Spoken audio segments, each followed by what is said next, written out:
हरे कृष्ण कृष्ण कृष्ण हरे हरे, हरे राम राम राम हरे हरे। श्री बृहद भागवतामृतम हम लोग सुन रहे थे। ब्राह्मण का उपाख्यान।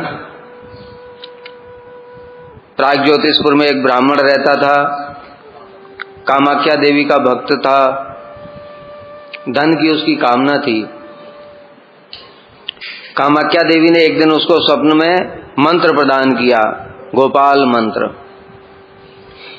उसके बाद में उसको गोपाल मंत्र जप करने की विधि भी स्वप्न में ही सिखा दी। उसके बाद में वो मंत्र जप करने लगा। मंत्र जप के प्रभाव से शीघ्र ही उसके धन की कामना दूर हो गई। यहाँ पर मंत्र शक्ति का प्रभाव बताया गया कि मंत्र में इतनी शक्ति है, हमको उसका मतलब भी पता नहीं है, उसका इष्ट देव भी पता नहीं है, कुछ भी पता नहीं है, लेकिन तब भी देवी के प्रति श्रद्धा थी, इसलिए मंत्र के प्रभाव से उसकी कामना, जागतिक कामना दूर हो गई और पारमार्थिक कामना उत्पन्न हो गई। लेकिन उसको पता नहीं क्या करना है, मतलब सर्वोत्तम साध्य क्या है वो जानते, साधन, साध्य, संबंध, अभिधेय, प्रयोजन कुछ भी नहीं जानता वो। फिर उसने मंत्र जप करना छोड़ दिया, क्योंकि वो सोच रहा था पहले धन की कामना के लिए तो वो मंत्र जप रहा था। उसने सोचा देवी ने मंत्र दिया तो पैसा मिलेगा, पैसा की कामना ही खत्म हो गई, अभी मंत्र जपने से फायदा क्या, इसलिए मंत्र ही छोड़ दिया उसने। जब मंत्र छोड़ दिया तो फिर देवी ने पुनः उसको स्वप्न दिया, अरे मूर्ख क्या करता है, मंत्र जप करना क्यों छोड़ दिया, मंत्र जप कर। जब दोबारा देवी ने स्वप्न दिया तो उसने फिर दोबारा मंत्र जप करना प्रारंभ किया और मंत्र जप के प्रभाव से फिर दूसरा, देखो ऐसे ही होता है, क्रमशः प्रगति होती भक्ति में। पहले क्या होगा, सांसारिक कामनाएं खत्म होंगी, संसार से विरक्ति आएगी, ये सब होगा। ये तो गौड़ है, ये होना चाहिए। भक्ति परेशान भवो विरक्ति अन्यत्र चैस त्रिक एक कालः प्रपद्य मानस यथास्नता सुतुष्ट पुष्टि चुदपायो अनुगासम। अगर ये नहीं हो रहा है मतलब भक्ति नहीं हो रही है। जो एक साधक है उसको सब समय अपनी भक्ति को चेक करना चाहिए, सब समय सब दिन मेरा ऐसा हो रहा है कि नहीं। क्या भक्ति करने के साथ साथ ईश अनुभव, भगवान की अनुभूति होगी। भगवान की अनुभूति कैसे होगी, एकदम से सीधे भगवान दिखने नहीं लग जाते हैं। प्रारंभ कहां से होता है, जो शास्त्र में बातें लिखी हैं वो पहले दिखना शुरू होती हैं। कैसे, भक्ति करने से धीरे धीरे संसार के विषयों में अरुचि हो जाएगी, अच्छे नहीं लगेंगे और भक्ति की बातें अच्छी लगने लगेंगी। यहां से शुरू होता है संसार के प्रति अरुचि, भक्ति परेशान भवो विरक्ति, भगवान की अनुभूति होगी। अनुभूति किस रूप में होगी, शास्त्र की बातें दिखने लगेंगी, शास्त्र की बातें प्रमाणित होने लगेंगी। शास्त्र में जो जो लिखा है, बड़ा सुंदर उदाहरण एक गुरुजी दे रहे थे। जैसे दूध में घी छिपा हुआ है, ठीक है, कैसे अनुभूति होती भगवान की, ध्यान से समझो। दूध में घी छिपा हुआ है, अब मैं तुम्हारे सामने दूध रख देता हूं, कहता हूं देखो घी है ना, दिख रहा है, तुम क्या बोलो पागल हो गया, कहां है घी। फिर दूसरा प्रोसेस बताया कि देखो दूध को पहले जमाना पड़ेगा, थोड़ा सा दूध को गर्म करके रख दो, थोड़ा गुनगुना हो जाए तो उसमें थोड़ा सा जाम डालो तो जमता है दही। अब जिसने कभी नहीं देखा ये प्रोसेस को, उसने फिर क्या किया, उसने दूध को गर्म किया, गर्म करके थोड़ा सा उसमें जब गुनगुना हो गया एकदम तो उसमें थोड़ा सा जाम डाला, सुबेरे उठ के देखा दही जम गया। मतलब एक थोड़ा घी दिखा उसको, एक प्रोसेस का एक स्टेप दिखाई दिया, हाँ ऐसा हुआ। फिर सेकंड स्टेप उसने पढ़ा, दही को फिर मंथन करना है, रई डाल करके घुमाना है। अब दही में मक्खन दिख रहा है तुमको, दही में मैं तुम्हें दही दे दूं, कहते ये मक्खन दिखाओ इसमें कहाँ है, तुम कहोगे ऐसे थोड़ी है, प्रोसेस है। प्रोसेस क्या है, दही में डाल करके, रई डाल करके चलाना पड़ेगा। जब चलाया तो देखा थोड़ा थोड़ा हाँ मक्खन दिखाई दिया, हाँ प्रोसेस में ठीक बताया। तो इसी प्रकार से तीसरा फिर स्टेप क्या है, अब वो मक्खन को निकाल करके इकट्ठा किया और जब उसको आंच पर आग पर रखा, धीरे धीरे पिघला वो, और उसमें से वो थोड़ा सफेद सफेद को हटाया, तब देखो घी निकल आया। तो दूध में घी है, लेकिन प्रोसेस है उसको निकालने के लिए। उसी प्रकार से भगवान मंत्र के प्रभाव से दर्शन होगा, भक्ति परेशान भवो, भगवान की अनुभूति होगी। अनुभूति का मतलब नहीं भगवान बात करने लग जाएंगे सपने में, देंगे और ये करेंगे वो करेंगे, ऐसा कुछ नहीं होगा। क्या होगा, पहले दही जमाना पड़ेगा, मतलब पहले संसार से अरुचि हो जाएगी, संसार से विरक्ति। भक्ति जितनी होगी, भगवत अनुभूति और विरक्ति तीनों एक साथ होंगे। संसार से विरक्ति होगी और भगवान की कथाओं में धीरे धीरे अच्छा लगने लगेगा। संसार के लोग अच्छे नहीं लगेंगे, दिखाई देने लगेगा कपट है चारों तरफ। शास्त्र में ये सब लिखा हुआ है, संसार का जगत, सारा जगत स्वार्थी है, वो स्वार्थ दिखने लगेगा। फिर साधुओं के प्रति धीरे धीरे प्रीति होने लगेगी, ये होगा। फिर सेकंड स्टेप क्या होगा, शास्त्र की बातें, जो जो शास्त्र में लिखा हुआ है, भगवान जैसा जैसा कहते हैं वैसा वैसा सच में अपनी आंखों से दिखने लगेगा। जैसे एक एग्जाम्पल देता हूं, ध्यायतो विषयान पुंसः संगस्तेषु उपजायते संगात संजायते कामः कामात् क्रोधो अभिजायते, ये श्लोक है गीता में। अब उसको क्या दिखेगा, जब संसार के लोग ये पढ़ेंगे उनको कुछ दिखाई नहीं देगा, लेकिन जब भजन करेगा धीरे धीरे तो भक्ति के प्रभाव से उसको क्या दिखाई देगा कि हाँ ये तो सही हो रहा है। प्रारंभ में आसक्ति की शुरुआत कहां से होती है, अजामिल की कहां से शुरुआत हुई, उसने वैश्या को देखा जंगल में, उससे आसक्ति नहीं हुई, देख करके रिकॉर्डिंग करके ले आया, रिकॉर्डर में वीडियो ऑडियो दोनों रिकॉर्डिंग हो गई।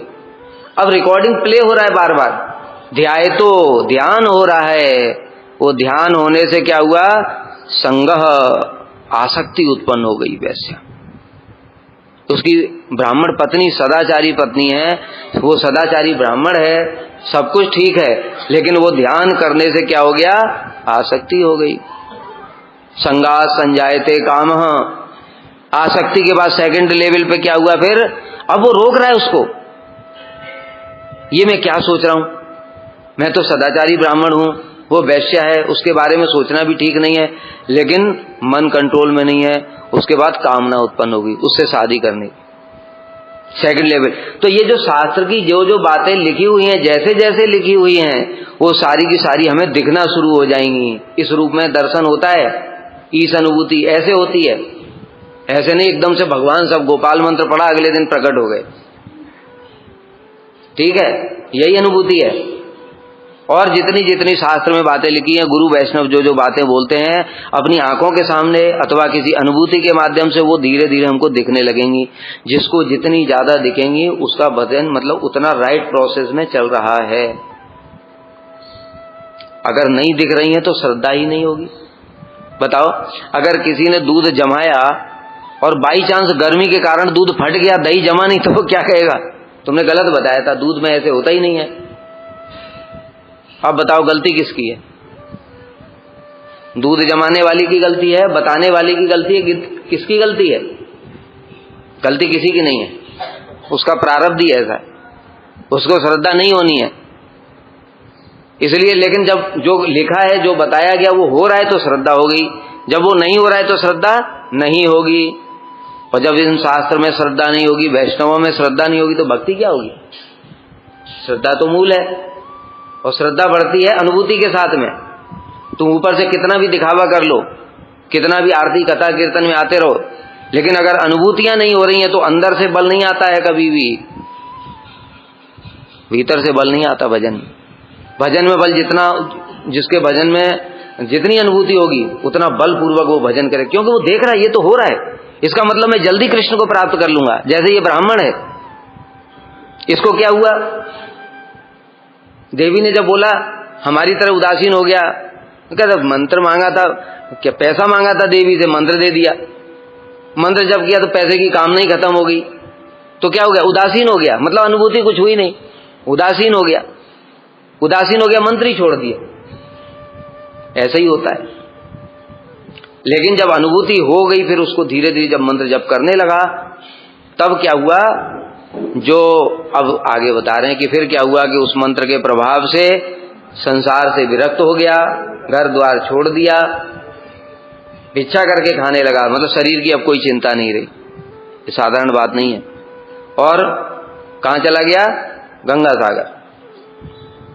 गंगा सागर पहुंच गया, वहां देखा कर्मकांडी ब्राह्मण अपने कर्म कांड में लगे हुए हैं। 14 प्रकार की विद्या बताई थी, उसमें पारंगत थे वो सब। कौन कौन सी थी 14 प्रकार की विद्या? गोविंद बताएगा।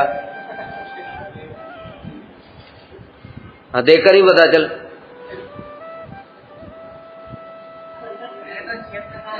हाँ, 6 प्रकार के क्या है?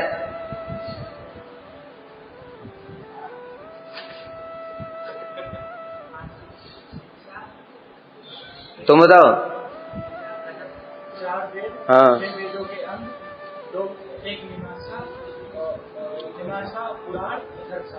और एक रह गया न्याय।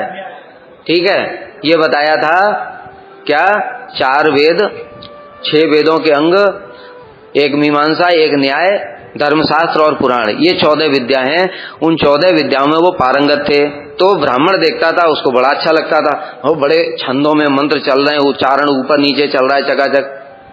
वैसे मन संकल्प बताया था, सुबेरे स्नान करने के लिए गए तो मंत्र पढ़ते हुए गए, स्नान करके आए तो मंत्र पढ़ते हुए आए, फूल भी दे रहे हैं तो 10-15 मंत्र पढ़ करके दे रहे हैं। उसको लगा ये बढ़िया चीज है, इसलिए वो वहीं पर रह करके जब उसने पूछा कि भाई ये सब क्या है, तो उन्होंने बताया, अरे तुमको पता नहीं, ये सब ऐसा है, वेद है, इसमें ऐसे ये इससे स्वर्ग मिलता है, ये सब करने से पुण्य कर्म है।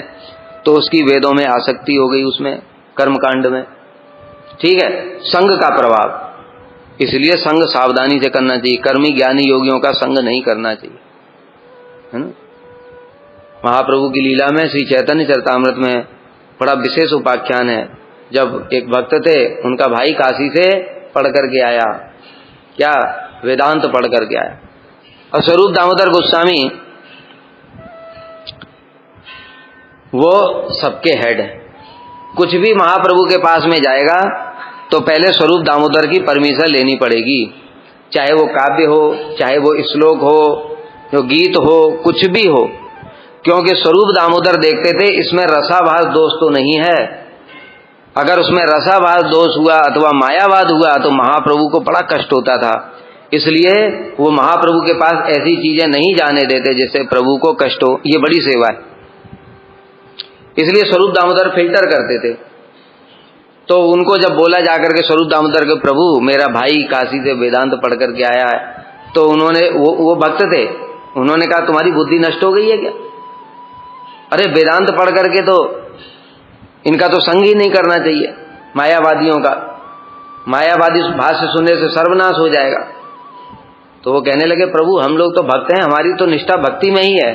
तो कहने भक्ति में निष्ठा होने पर भी लंबे समय तक संग करने के कारण अपराध हो जाता है, उससे भक्ति से भी पतन हो सकता है।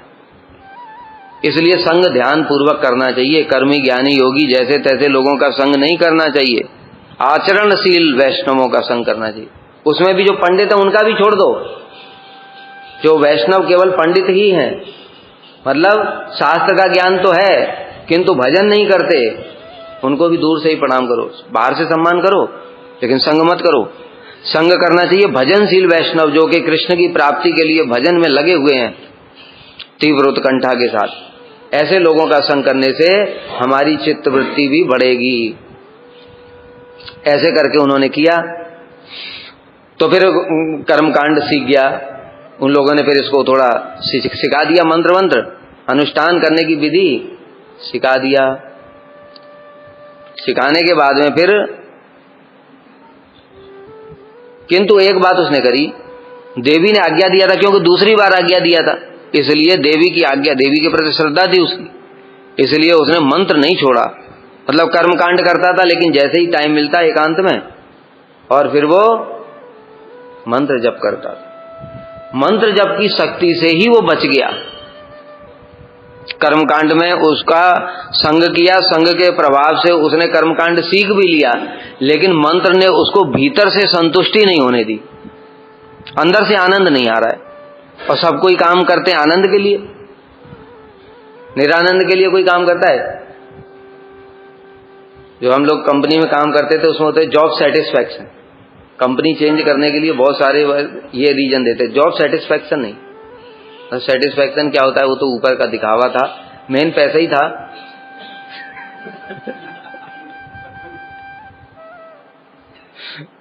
समझ गए? तो वो जो सेटिस्फैक्शन है वो कब होगा, ये जो हमने कल बताया था कि भगवान ही अंदर में बैठ करके चैत्य गुरु के रूप में श्रद्धा को स्थिर करते हैं। तस्य तस्याचलाम श्रद्धाम तामे विदधाम में हम, जिनकी बुद्धि कामनाओं द्वारा हर ली गई है वो अन्य देवी देवताओं की उपासना करते हैं। बताया था ना गीता में 3 श्लोक है ये, कामैस्तैस्तै हृत ज्ञान प्रपद्यन्ते अन्य देवता। फिर क्या होता है, वह उस देवता के नियमों को पालन करता है पूजा पाठ के, लेकिन उसकी उस अचला श्रद्धा को मैं स्थापित करता हूं, भगवान कह रहे हैं। अब वो मंत्र जप रहा है भगवान का ही, तो दूसरे देवता में भगवान स्थापित कैसे करेंगे? इसलिए भगवान ने भीतर क्या किया, उसको आनंद दिया ही नहीं कर्मकांड में। अगर वो गोपाल मंत्र नहीं जपता तो उसको कर्मकांड में आनंद आने लगता। ये बात समझो, यहां पर भी मंत्र शक्ति ने ही उसकी रक्षा की है। इसलिए मंत्र के प्रभाव से वह ब्राह्मण उन कर्मों में प्रवृत्त होने पर भी अपने अंतःकरण में संतोष नहीं पाया। और संतोष नहीं पाया तो फिर क्या है, फिर जब मन किसी चीज में संतुष्ट नहीं होता है फिर आदमी सोचता फालतू में क्यों कर रहा हूं, मैं दूसरा करूंगा कुछ। स निर्विद्य गतः काशीम ददर्श बहुदेश जान यति प्रायान जनास तत्राद्वैत व्याख्या विवादिनः। स निर्विद्य, तब कर्मों से विरक्त हो गया क्योंकि भगवान ने संतुष्ट होने नहीं दिया। और फिर भगवान ही, मतलब गोपाल मंत्र ही, गोपाल मंत्र साधारण नहीं बताया, वो भगवत स्वरूप है साक्षात गोपाल देव का। तो भगवान ने ही उसको प्रेरणा दिया, फिर विरक्त होकर के काशी चला गया, काशी धाम चला गया। अब काशी में क्या है, मतलब पूरा जो है मायावाद का गढ़ है। काशी में उसने बहुत देशों से आए हुए सन्यासियों के दर्शन किए। जो भी मोक्ष प्राप्त करना चाहता है ज्ञान मार्ग से, वो सब काशी में जाते हैं। जो अद्वैतवाद की व्याख्याओं के विवाद में रत थे, मतलब दिन रात वो बस अद्वैतवाद, जीव ही ब्रह्म है, ये सब में लगे रहते थे। ये तो और भी भयंकर है कर्मकांड से भी ज्यादा। तब वह विप्र उन कर्मों के अनुष्ठान से विरक्त होकर काशी चला गया। वहां उसने नाना देशों से एकत्र ब्रह्म निरूपण के विषय में विवाद से, मतलब दिन रात यही लगे रहते थे, ब्रह्म क्या है, कोई कुछ कह रहा है, कोई कुछ कह रहा है, कोई कुछ कह रहा है। वेदांत पढ़ करके आपस में खाली खंडन मंडन यही चलता रहता है। इन लोगों का सुन करके तो और पक जाएंगे।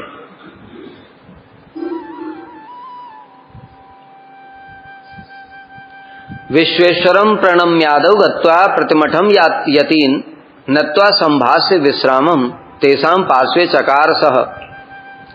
विश्वेश्वरम प्रणम्यादौ, उसने विश्वेश्वर श्री काशी विश्वनाथ जी को प्रणाम इत्यादि किया, मतलब प्रणाम करने समझो परिक्रमा इत्यादि जो कुछ भी किया। गत्वा प्रतिमठम यतीन, यतियों के मतलब सन्यासियों के सभी मठ में जा करके देखा उसने, मठ में, इस मठ में क्या है, उस मठ में क्या है, ऐसे करके बताया ना। उसको तो कुछ पता ही नहीं है साध्य क्या है, इसलिए वो तो रिसर्च जैसा कर रहा है। ठीक है, जहां जहां जाकर के देखता है जो उसको अच्छा लगता है वही करने लगता है। तो इसलिए वहां पर गया और वहां सन्यासियों का अभिवादन किया, मतलब प्रणाम इत्यादि किया और उनसे बातचीत की कि भाई आप लोग क्या करते हो। ये उनके पास विश्राम करने लगा, साथ में रहने लगा। अब मायावादियों का संग कर रहा है, ये और भी खतरनाक। वादेषु शुद्ध बुद्धि नाम तेसाम पाणितल स्थवत मोक्षम बोधयताम वाक्य सारम मेने तन्मतम। उन सब सन्यासियों की बुद्धि केवल विवाद में ही रत थी। अब ये बताया जो मैंने अभी, इसको भी बड़े ध्यान से समझो। ये लोग जो सन्यासी ऐसे वाद विवाद में लगे रहते हैं, इनको मुक्ति वुक्ति कुछ नहीं मिलती। किलेशो अधिकतर तेसाम, इनको कुछ नहीं मिलेगा। मुक्ति वाले भी साधारण मत समझो। क्या बताया भागवत में, रजो भी समसंख्याता, फिर ले अब रिवीजन ही नहीं करोगे तो ऐसे ही होगा फिर, कर्ण विद्या की तरह। जब युद्ध का समय आएगा तभी भूलेगी। बताओ किसने याद किया, बताओ। हाँ बताओ। हाँ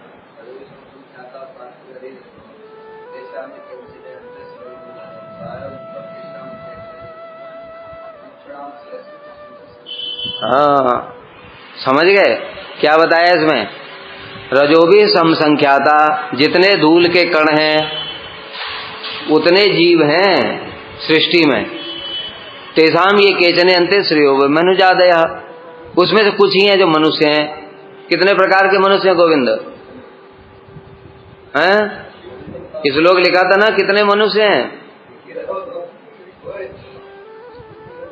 मनुष्य कितने प्रकार के?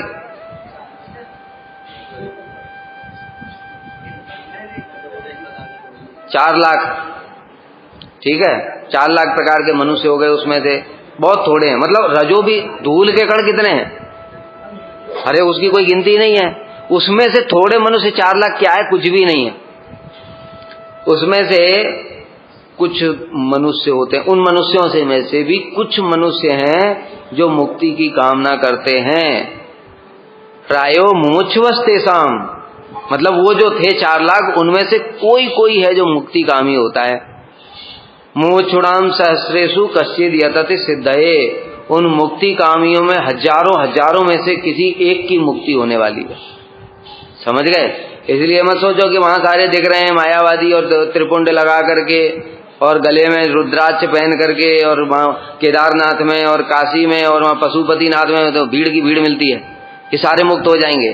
कुछ नहीं होगा इनको, नरक में अलग जाएंगे। ठीक है, उसमें से कौन से मुक्त होते हैं? जो तीसरे प्रकार के ज्ञान, मतलब हजारों हजारों में से कोई एक मुक्त होगा। बाकी सब क्या है शास्त्र में? वही ब्रह्म ये है, ब्रह्म वो है, निराकार है, निर्विकार है, इसी आपस में एक दूसरे को हरा रहे हैं शास्त्र पढ़ पढ़ करके। इनको कुछ नहीं मिलेगा, इनको क्लेश ही क्लेश मिलेगा। बोझा ढोया शास्त्र का यहाँ पर, और फिर उसका फल क्या हुआ? झगड़ा।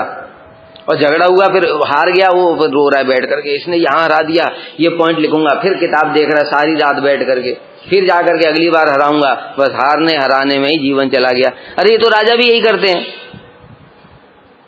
तुमने शास्त्र पढ़ करके घर छोड़ करके भी क्या कर लिया? जो राजा आपस में लड़ाई झगड़ा करते वो तुम भी कर रहे हो।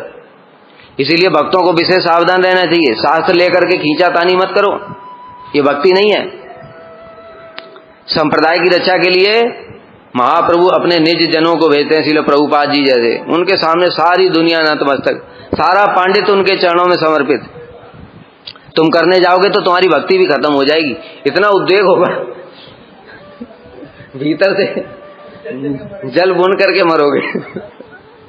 ठीक है, इसीलिए महाप्रभु क्या करते हैं? विशेष शक्ति संचार करते हैं। हमारे परम गुरुदेव को देखो, उनके नाम से डरते थे। ओपन चैलेंज किया था उन्होंने, एक बार कहीं गए थे प्रचार में, और वहां पर उनको परास्त कर दिया। विवेकानंद और ये सब जो थे रामकृष्ण मिशन वाले, उनको परास्त कर दिया। तो कहे कि हम अपने गुरुजी को अभी चिट्ठी लिखते हैं। तो परम गुरुदेव ने कहा गुरुजी को मेरा नाम बस बता दो, उसके बाद आएंगे नहीं वो। समझ गए? उनको नाम बताया जब चिट्ठी में लिख करके कि केशव महाराज आए हैं शास्त्रार्थ के लिए, आप आ जाओ। और परम गुरुदेव बोल करके गए कि मैं एक बच्चे को छोड़ करके जा रहा हूं, अगर मेरे पीछे वो आ जाते हैं तो ये शास्त्रार्थ करेगा, और उनको बुला लो। अगर वो आ जाते हैं तो मैं फिर आ जाऊंगा। आए ही नहीं वो। परम गुरुदेव का नाम सुन पहले ही बोल दिया था उन्होंने। इतना तो वो विशेष शक्ति संपन्न लोग होते हैं। हम लोग साधक हैं। साधक को मन उद्विग्न नहीं करना चाहिए, शास्त्रार्थ नहीं करना चाहिए। रूप गोस्वामी ने स्वयं शिक्षा दिया। रूप गोस्वामी के पास में दिग्विजय पंडित आया, रूप गोस्वामी ने विजय पत्र लिख करके दे दिया। तो उस समय वैष्णव सार्वभौम थे वो, उन्होंने स्वयं विजय पत्र लिख करके दे दिया।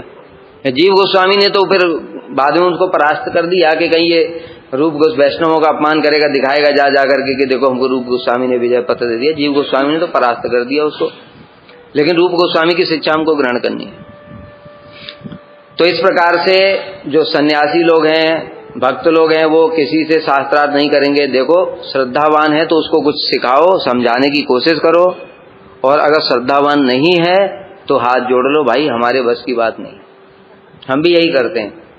अभी कुछ दिन पहले था एक व्यक्ति, ऐसे पता नहीं कहां से उसको नंबर मिला, कहता है महाराज जी हम भागवत करवाना चाहते हैं। हमने कहा बढ़िया है, करवाओ। कहता है लेकिन मैं उससे पहले परीक्षा लूंगा। मैंने कहा ले लो। तो उसने पूछा जीव बद्ध कैसे हुआ, बंधन, जीव का बंधन क्या है? तो मैंने बता दिया पूरा, तट से स्थान से प्रकट हुआ, माया ने कृष्ण बहिर्मुख हैया भगवान, पूरा बता दिया। तो बड़ी विचित्र उसने एक सिद्धांत बताया। कहता महाराज जी ये बताइए, गीता में तो जीव दिया है वो अलग है, आत्मा अलग है। मैंने कहा भाई तुम्हारा तो नया ही सिद्धांत, तो तुम्हारे हिसाब से तो 26 की जगह 27 तत्व हो गए। भगवान तो ऐसा कहते नहीं है, ये तो तुम्हारा नया तत्व है। अब मैं उसको जो भी उत्तर देता हूं वो अपना छोड़ने को राजी नहीं है। तो हमने कहा प्रणाम है, ब्लॉक कर दिया, खत्म। समझ गए? श्रद्धावान है तो उसको समझाने की कोशिश करो, नहीं तो दूर से प्रणाम कर लो। हमारा समय बहुत अनमोल है। अरे भजन करने के लिए समय नहीं है, माता क्यों मारेंगे? इसलिए थोड़ा जब उसने हमसे बोला हम परीक्षा लेना चाहते, तब हमको पता नहीं, हमने सोचा शायद श्रद्धावान हो, तो इसलिए थोड़ा बताना चाहिए। जब देख लिया श्रद्धावान नहीं है तो खुद ही पंडित बन रहा है, तो इसलिए फिर छोड़ देना चाहिए। शृण्वन् विरतम न्यास मोक्षोत्कर्ष पराणि सह तेभ्यो वेदांत वाक्यानि मणिकर्ण्याम समाचरन् स्नानं विश्वेश्वरं पश्यन् तेषां संगे अप्रयासतः मिष्टेष्ट भोगान भुंजानः संन्यासम कर्तुम इष्टवान। क्या बता रहे हैं? वह विप्र देखता था अब सन्यासी लोगों को। सन्यासी लोग अपने मोक्ष स्थापित करने के लिए ध्यान व्यान करते हैं, मोक्ष की श्रेष्ठता स्थापित करते हैं। वेदांत में जहां जहां पर मुक्ति की बातें बताई हैं वो वही वाक्य बोलते हैं और कुछ नहीं बोलेंगे।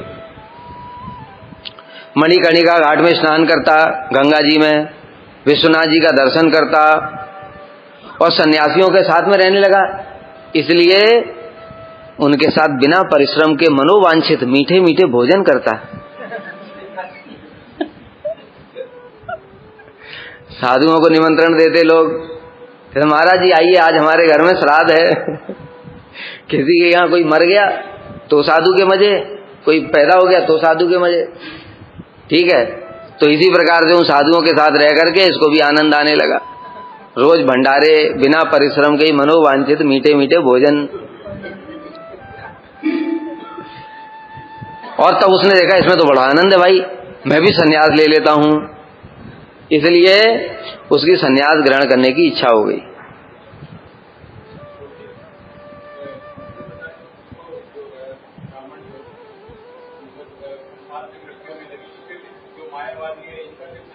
अरे आगे सुनो तो सही, धैर्य बिल्कुल नहीं है। अगर बात खत्म हो जाती तो प्रश्न पूछते तो ठीक ही था। अभी तो बात चल ही रही है, अभी तो सन्यास की इच्छा ही हुई है। आगे तो सुनो, पहले भी तो कर्म की इच्छा हुई थी, बाद में पता चला अरे कर्म से तो इसको आनंद ही नहीं आ रहा है। बाद में पता चला ना। ऐसे ही धैर्य रखो थोड़ा। सन्यासियों से मोक्ष तथा सन्यास की श्रेष्ठता को स्थापन करने वाले वेदांत वाक्यों को नित्य प्रति श्रवण कर उस विप्र की सन्यास ग्रहण करने की इच्छा हुई। मतलब इच्छा हो रही है बुद्धिपूर्वक। पहले भी कर्म कांड में जब वो गया था इच्छा हुई थी बुद्धिपूर्वक, अंतःकरण से इच्छा नहीं हुई थी। चैत्य गुरु ने प्रेरणा नहीं दी थी। देखो दो चीजें हैं, एक हम बुद्धि से डिसीजन लेते हैं, एक चैत्य गुरु हृदय से प्रेरणा देते हैं। उसके साथ क्या हुआ, जब उसने कर्म कांड को देखा, संग, ये कुसंग का फल था। समझ में आ रहा है? कर्मकांड का जो संग किया ये कुसंग का फल था, उसकी कर्मकांड में इच्छा हुई। लेकिन भक्ति का फल क्या था, उस कुसंग का प्रभाव उसके ऊपर चढ़ने नहीं दिया चैत्य गुरु ने। मतलब भगवान हृदय में उसको अंतःकरण में आनंद ही नहीं दिया उस कर्मकांड से। तो दोनों चीजें एक साथ हो गई ना, कुसंग के फल भी दिखाया और भक्ति का फल भी दिखाया। इसलिए हमने ये भी देखा है, ये सब अनुभूति होती है सब करने से। भक्ति में आकर के देखते हैं जो कुसंग भी थोड़ा बहुत कर रहा है लेकिन भजन भी नहीं छोड़ रहा है, वो बच जाता है। और जो कुसंग तुमने किया और भक्ति को जरा सा भी ढीला दिया तो माया वहीं से तोते की तरह पकड़ करके पिंजड़े में फिर डाल देती है। इसलिए हमने देखा जो भजन करने वाले वो बच जाते हैं। कुछ भी मन भी अगर खराब होता है कभी कभी मठ में किसी कारण से, तो भी भजन और सेवा, हरि नाम सेवा करते रहना चाहिए, वो बचा लेते हैं। कितनी बार देखा हमने, वो बचा लेते हैं, रक्षा करते हैं। लेकिन अगर वो भी छोड़ दिया तो फिर कोई रक्षा नहीं कर सकता। तो इसलिए यहाँ पर गोपाल जी हैं, अंदर बैठे हैं, वो भी कुछ करेंगे ना। अभी इसकी बुद्धि से कुसंग कर रहा है, तो कुसंग अपनी इच्छा से कर रहा है, क्योंकि इच्छा भी क्या, बेचारा उसको जानता ही नहीं था ना, ये कर्म क्या है, ज्ञान क्या है, योग क्या है, 4 साधन, साध्य, साधक, ये सब होते हैं। वो तो तुम्हारी तरह गौड़ी मठ में पढ़ा नहीं था, तो उसको ये सब पता ही नहीं थी, कुछ भी नहीं जानता है वो तो। अभी आगे आएगा, देखो कितना मूर्ख है वो, आगे आगे बताएंगे, तुमको हंसी आएगी सुन के। तो इसलिए उसने कुसंग किया मायावादियों का, लेकिन कुसंग के प्रभाव से उसकी इच्छा हुई। अब आगे क्या हो रहा है सुनो। उस ब्राह्मण द्वारा संन्यास ग्रहण की इच्छा के कारण 3 विशेषण दिए गए।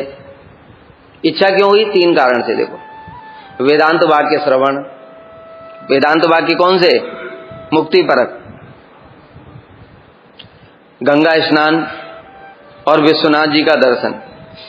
काशी का स्थान का भी प्रभाव होता है ना, सब मायावादियों का गढ़ है वो, उसका एक स्थान का एक अलग वाइब्रेशन होता है। जहां पर भक्ति करते हैं ना, वहां पर भक्ति का एक अलग वाइब्रेशन होता है। वहां पर जाते ही विचार कुछ अलग प्रकार के हो जाते हैं, और मायावादियों के स्थान में जाने के साथ ही साथ विचार कुछ अलग प्रकार के हो जाएंगे। उसका काशी के बीच स्थित मणिकर्णिका घाट पर प्रतिदिन गंगा स्नान आचरण अनायासी सन्यासियों के साथ। गंगा स्नान मतलब क्या? गंगा जी तो भगवान का चरणामृत, तो उसके गंगा स्नान का मतलब वो नहीं हुआ जो सोच रहे कि खाली गंगा स्नान से उसके अंदर मायावाद की अरे गंगा स्नान मायावादियों के साथ करता था, समझ गए? वो सन्यासियों के साथ जाता था ना नहाने के लिए, सन्यासियों के साथ खाता था और सन्यासियों के साथ कथा सुनता था। कौन सी कथा? हम ब्रह्मास्मि शिवो हम। गुरु जी की कथा सुन रहा था मैं आज। गुरु जी कह रहे शिवो हम, यही टॉपिक पे ही आज कथा कर रहे थे गुरु जी। शिवो हम, अरे जब तुम कह रहे शिवो हम, तब तुम शिव जी की पूजा करते हो और पार्वती जी की भी पूजा करते हो साथ में, और फिर बाद में तुम जब मुक्त होने के लिए कहते हो शिवो मैं शिव हूं, तो पार्वती मेरी पत्नी हो गई। पहले जो माता थी वही अब पत्नी हो गई। ये कौन सा सिद्धांत है भाई? समझ में आ रहा है? इसलिए मणिकर्णिका घाट पर प्रतिदिन उनके साथ में गंगा स्नान करता था। क्या हुआ? अरे उनका कोई मंत्र थोड़ी है वो जब भी समय मिलता था एकांत में, उसका फिक्स नहीं था। हाँ, उसको हानि करने की विधि बताई नहीं थी देवी ने, 10 बार जब करना है।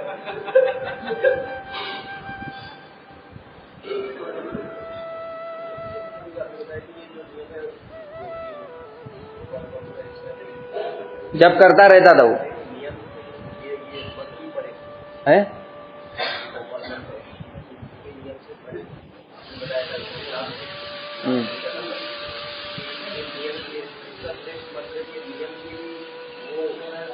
तो नियम कहाँ पालन कर रहा है वो? क्योंकि हम उससे बहुत नीचे हैं।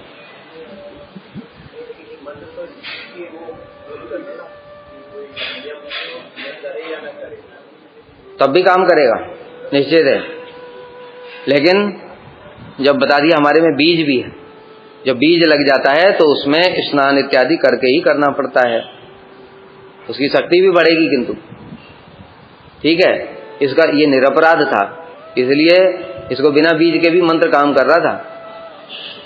ठीक है, जब बीज लग जाता है तो उसमें फिर नियम भी आ जाते हैं, इसलिए हमको स्नान करके संध्या में करना पड़ेगा। इसको जब समय मिलता था तब कर लेता था।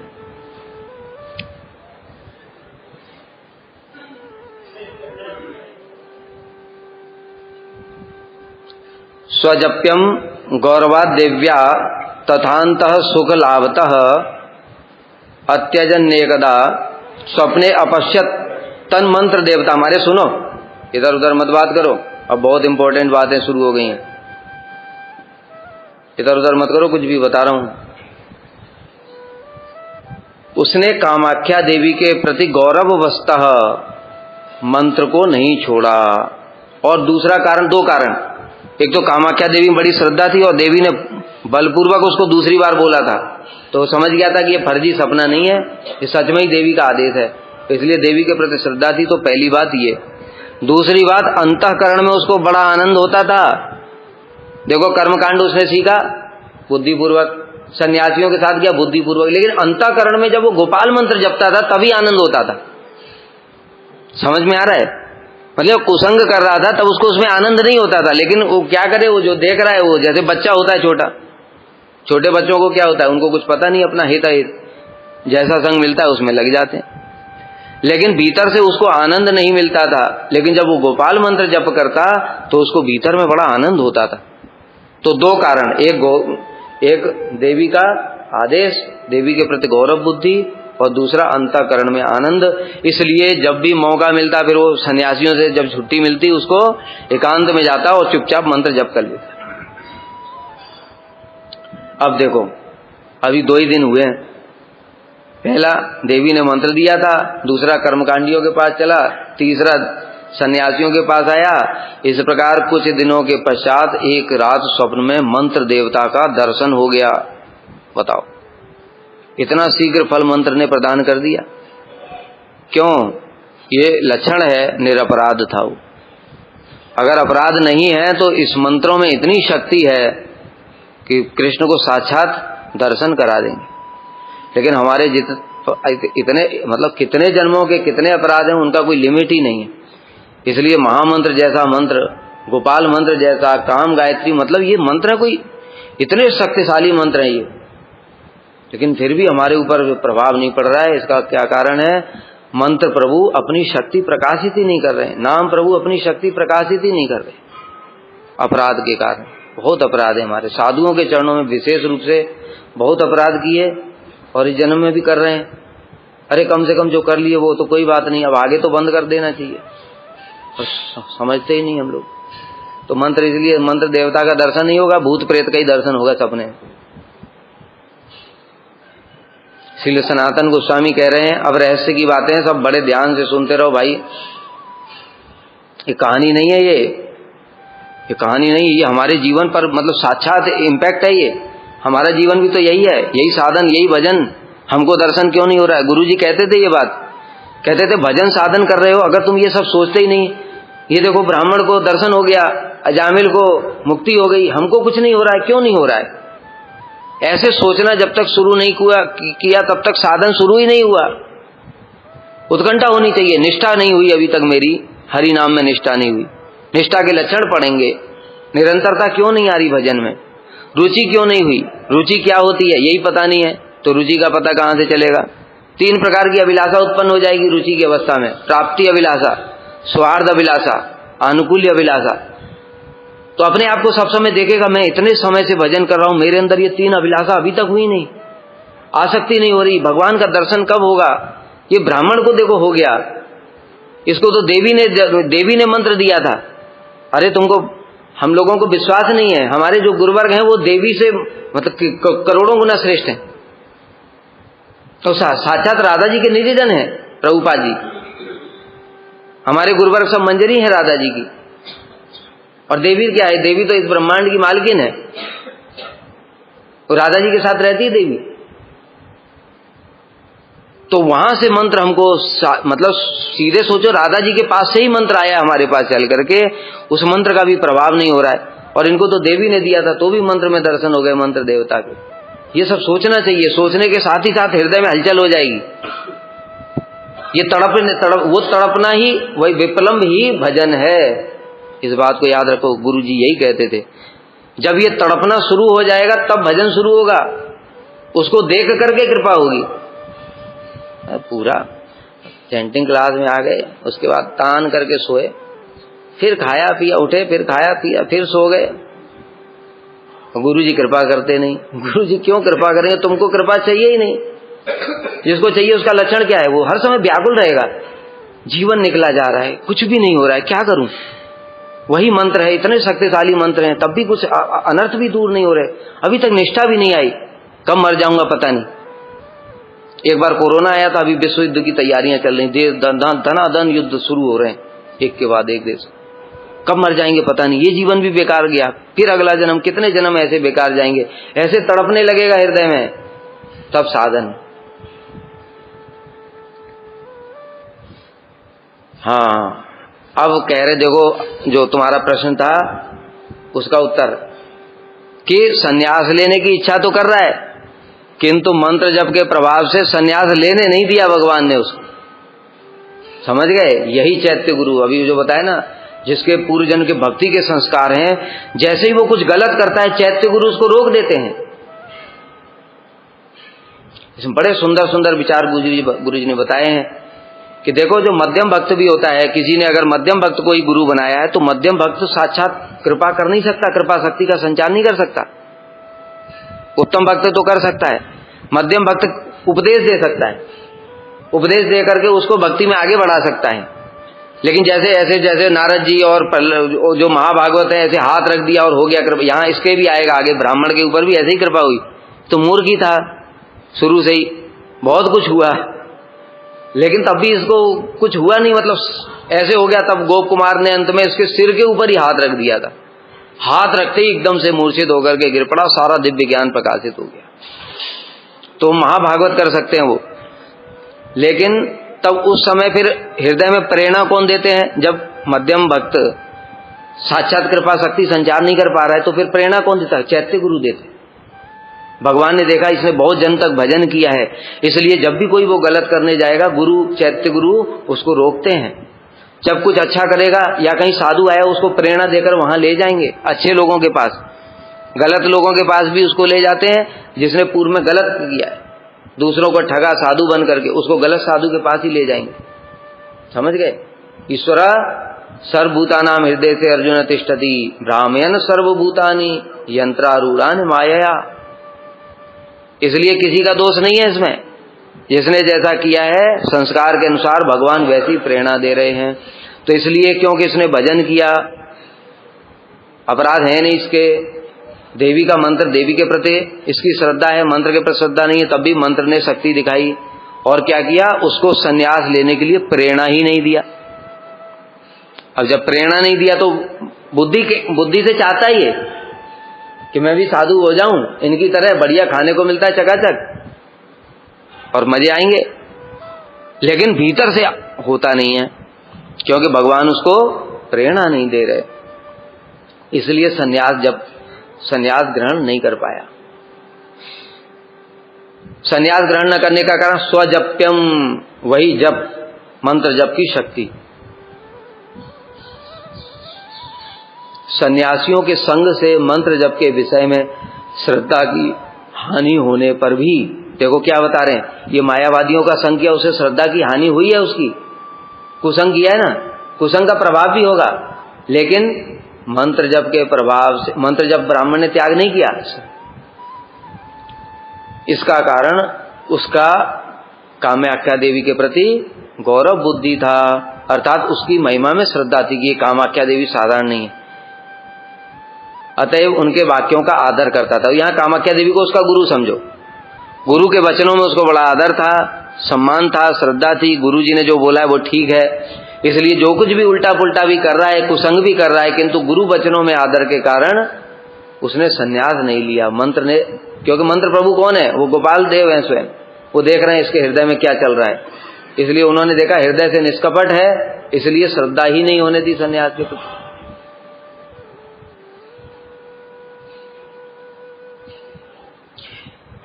इसलिए संन्यास ग्रहण करने की इच्छा होने पर भी उसने संन्यास नहीं लिया।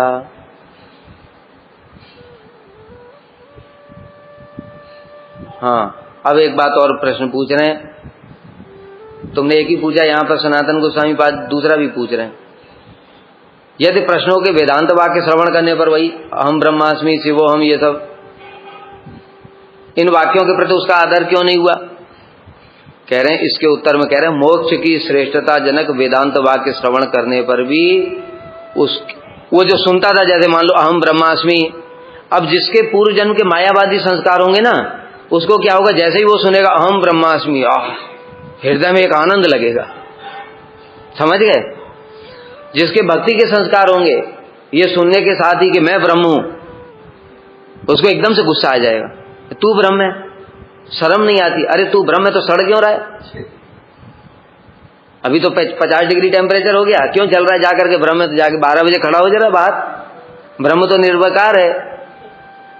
ऐसे चक्कर खा करके ऐसे धड़ाम से गिरेगा ना, ब्रह्म भूल जाएगा सारा। ठीक है, तो मतलब जिसके भक्ति के संस्कार होंगे उसको सुनने के साथ ही साथ बड़ा गुस्सा आएगा।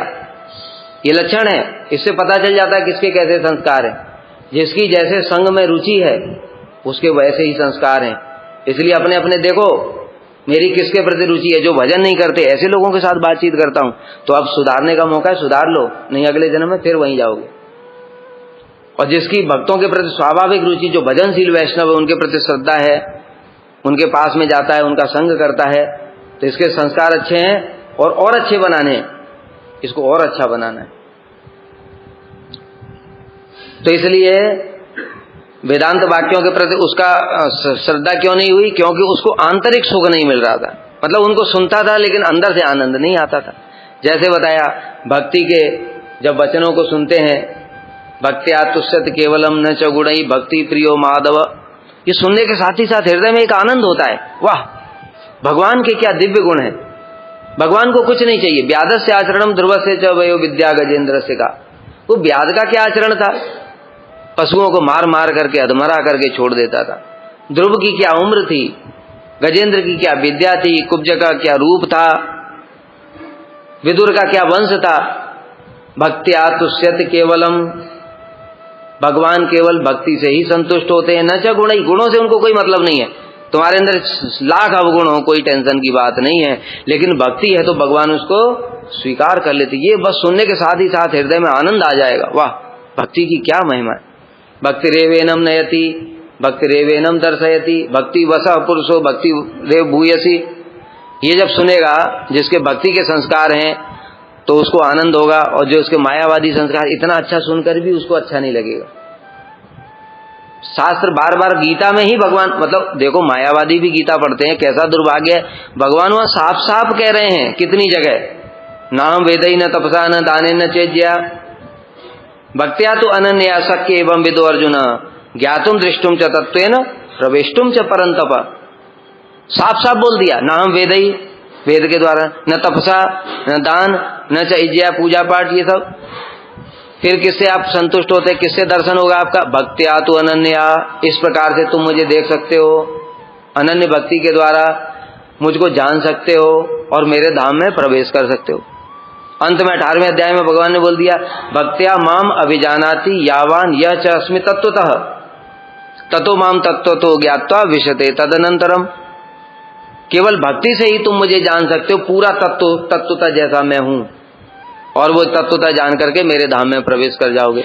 ये सब पढ़कर भी मायावादियों को विश्वास नहीं होता, फिर ज्ञान, समझ गए? वो ऐसी बुद्धि हो जाती है संस्कार के कारण। तो इसलिए उसको भीतर से सुख नहीं हुआ, इसके लिए उसको वेदांत वाक्यों में श्रद्धा भी नहीं हुई। अब क्या हुआ? अब जो मुख्य चमत्कार मंत्र का अब शुरू हुआ। अब तक तो चलो ये हुआ कि भगवान ने जैसे तैसे उसको कर्म से रोका, फिर ज्ञान से रोका, लेकिन और इसके ऊपर भगवान ने अब विशेष कृपा की। मंत्र देवता श्री मदन गोपाल देव का स्वप्न में दर्शन हो गया। अगर दर्शन किसी को हो जाए फिर तो कुछ भी बचा नहीं, फिर तो छटपट छटपट करने लगे। नारद जी को एक हल्का सा ही दर्शन तो हुआ था, क्या हुआ था? और नारद जी साधु संग करके उसके बाद उनकी मां को डस लिया सांप ने, सीधे जंगल में चले गए, वहां बैठ गए और दोनों ने भगवान को हृदय में देखा। जैसे ही हृदय में देखा रोमांच कंप, इतना आनंद हुआ, एकदम से आंखें खुली और भगवान अब प्रकट हो गए सीधे दर्शन देकर। अब छटपट छटपट छटपट से कहां जाऊं, कहां पाऊं, कहां मिलेंगे, कहां मिलेंगे, ऐसे ढूंढ रहे हैं। तो ये है विशेष कृपा। फिर नारद जी को आकाशवाणी हुई, नारद और इस जन्म में दर्शन नहीं होगा।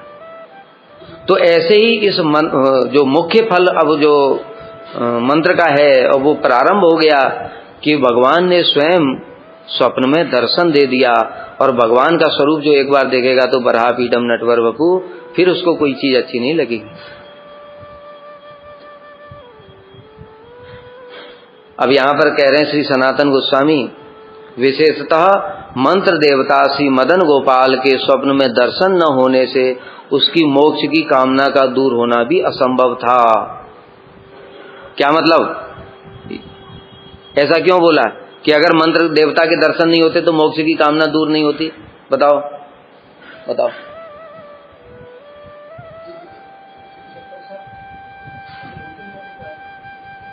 तुम बताओ।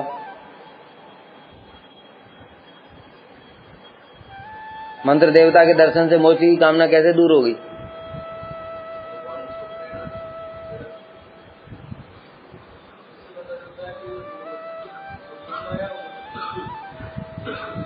रसवर्जम रसोऽप्यस्य परम दृष्ट्वा निवर्तते। उत्तम रस की अनुभूति होने से निम्न रस ऑटोमेटिक छूट जाता है। समझ गए? एक साइकिल वाले को कार दे दो तुम, अब उसको बोलना पड़ेगा कि तुम साइकिल छोड़ दो भाई, साइकिल मत चलाओ, बोलना पड़ेगा। वो साइकिल की तरफ देखेगा, पड़ी पड़ी सड़ जाएगी, होगा कि नहीं? क्यों? उत्तम रस की अनुभूति। इसी प्रकार से मोक्ष में तो आनंद है, लेकिन जब मंत्र देवता जो मदन गोपाल हैं उनका दर्शन करके कैसा आनंद है, करोड़ों, मतलब उसकी तो कल्पना ही नहीं की जा सकती, इतना आनंद है। इसलिए जैसे ही वो, इसलिए कह रहे हैं सनातन गोस्वामी पाद कि मदन गोपाल के दर्शन के बिना मोक्ष की कामना छूटना असंभव था। मतलब उत्तम रस की अनुभूति जब तक नहीं होगी तब तक निम्न रस नहीं छूट सकता है। और अगर उत्तम रस की अनुभूति हो गई तो फिर तो मोक्ष की मतलब मन में ही नहीं आता एक बार भी। कपिल देव भगवान क्या कह रहे हैं? सालोक्य साष्टी सारूप सामीप्य एकत्वम अप्युत दीयमानम न गणंति बिना मत सेवनम जना। मैं भक्तों को देना चाहता हूं लेकिन वो लेते ही नहीं। क्यों? मेरे दर्शन कर लिए, मेरी सेवा सुख का आनंद मिल गया उनको। हनुमान जी, इसी बृहद भागवतामृत में श्लोक आया, क्या श्लोक आया? भवबंध छिदे तस्मै स्पृहामि न मुक्तये भवान प्रभु अहम दास इति यत्र विलुप्तये। जिस मुक्ति में भवबंधन का छेदन हो जाता है, ऐसी मुक्ति मुझे नहीं चाहिए। क्यों? क्योंकि आप प्रभु हैं, मैं दास हूं, इसमें जो सुख है वैसा भाव उसमें विलुप्त हो जाता है, उसका क्या करना, तो बेकार है। और भी शास्त्र में कितने श्लोक है, ब्रह्मानंदो भवेदेश चेत परार्थ गुणीकृत नैति भक्ति सुखाम्बुदे परमाणु तुलामपि। भक्ति सुख का एक कण और ब्रह्म सुख का, ब्रह्मा जी की उम्र का पूरा 50 साल एक पलड़े में रखो तो भी बराबर नहीं हो सकता। विश्वामित्र और वशिष्ठ की कथा। इस प्रकार से स्वप्न में दर्शन दिया मंत्र देवता ने। मोक्ष के प्रति अनिच्छा ही मंत्र जप का स्वाभाविक फल है। स्वप्न में भगवान का दर्शन गौड़ फल है। कह रहे हैं यहां पर मंत्र महात्मा को सूचित करने के लिए मंत्र देवता श्री मदन गोपाल ने उसको इस प्रकार स्वप्न में दर्शन दिया था। मंत्र देवता ने उसको स्वप्न में दर्शन क्यों दिया? उसकी श्रद्धा को स्थिर करने के लिए, और श्रद्धा बढ़ जाए। देखो अब धीरे धीरे श्रद्धा उसकी बढ़ती जाएगी। देवी ने जो बोला उसके बाद उसको कामनाएं दूर हो गई, फिर कर्म से भी मुक्त हो गया, फिर ज्ञान से भी मुक्त हो गया।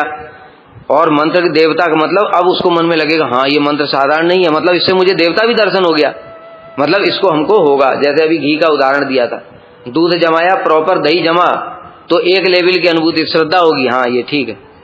और अगर दही नहीं जमा तो पहले लेवल पर ही खत्म।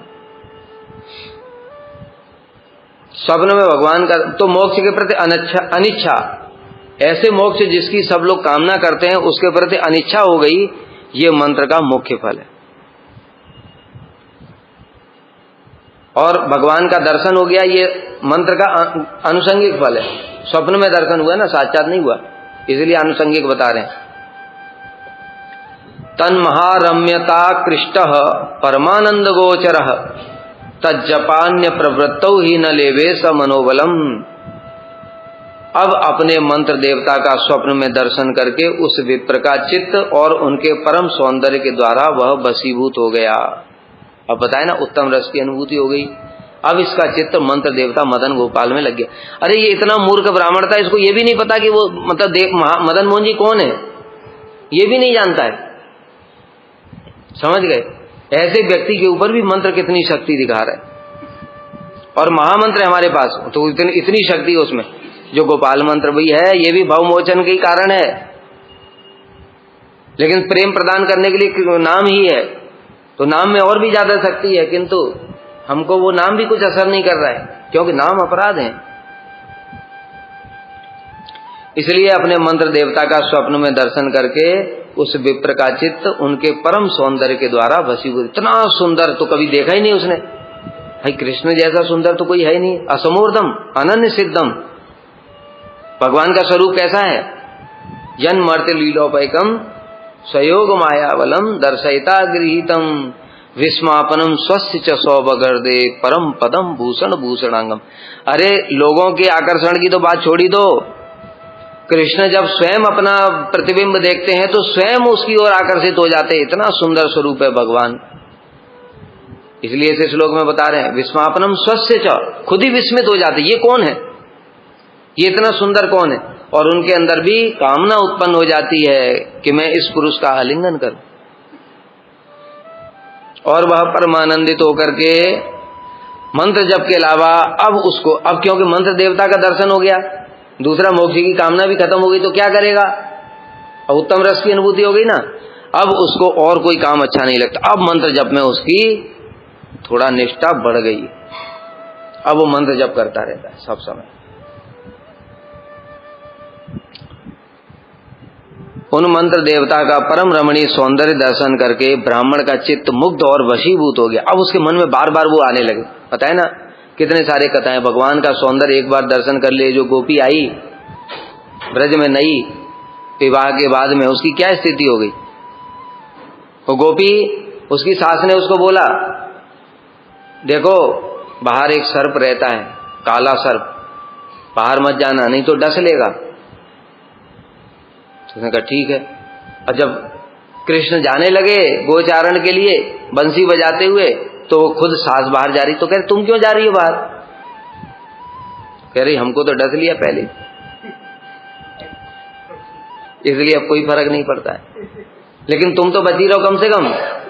तो उसके मन में तो आ रहा है कि खुद तो जा रही है, तो चली गई, तो उसके पीछे पीछे वो भी चली गई, बाहर जाकर के एक थोड़ा सा साइड में खड़ी हो गई। अब कृष्ण आए, उसके मन की भावना को जान गए।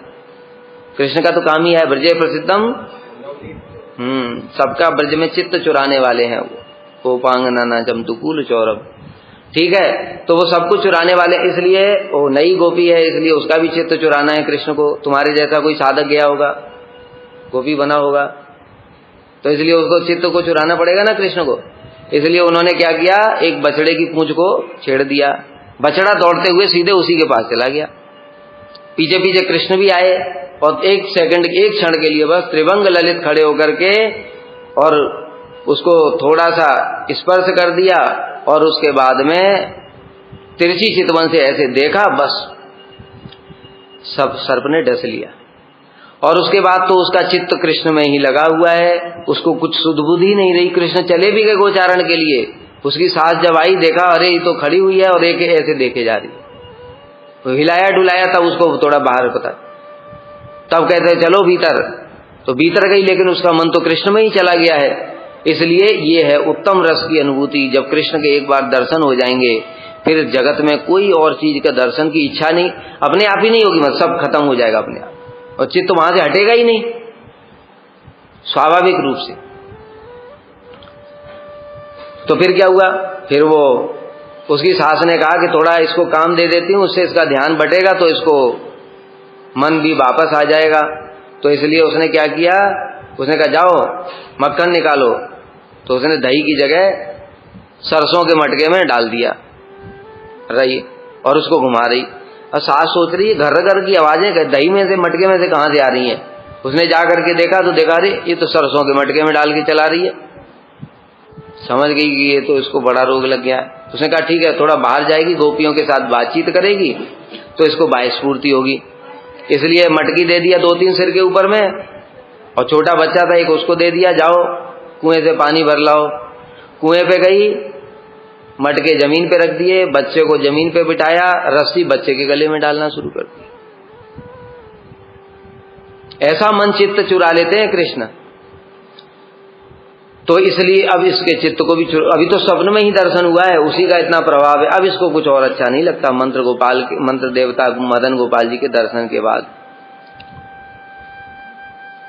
तब उसको चित्त वशीभूत हो गया और परमानंद हुआ।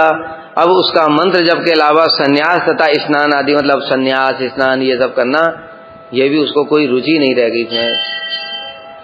इति कर्तव्यता मूढ़ो दीनः संस्वप्नम आगतः तथा देव्या सहागत्य तत्रादिष्टः शिवेन सह। तब वह अब ब्राह्मण वो सोचने लगा भाई अब काशी में रह रहा है, अब उसको स्नान में भी उन पंडितों के जो सन्यासी थे उनके साथ में कोई रुचि नहीं है, और जो वेदांत सुनता था उसमें भी कोई रुचि नहीं बची। अब करे तो क्या करे, समझ ही नहीं पा रहा, खाली मंत्र, सारे दिन तो मंत्र नहीं जब तो आएगा, वो महाभागवत थोड़ी है, वो तो अभी बद्ध जीव है। इसलिए किंग कर्तव्य गुण, क्या करूं क्या ना करूं ऐसे सोच रहा है। उस समय उसके स्वप्न में देवी सहित श्री महादेव आविर्भूत हुए और उसको आदेश प्रदान किया। और शिव जी के आदेश दे रहे हैं, हम लोग फिर कल सुनेंगे।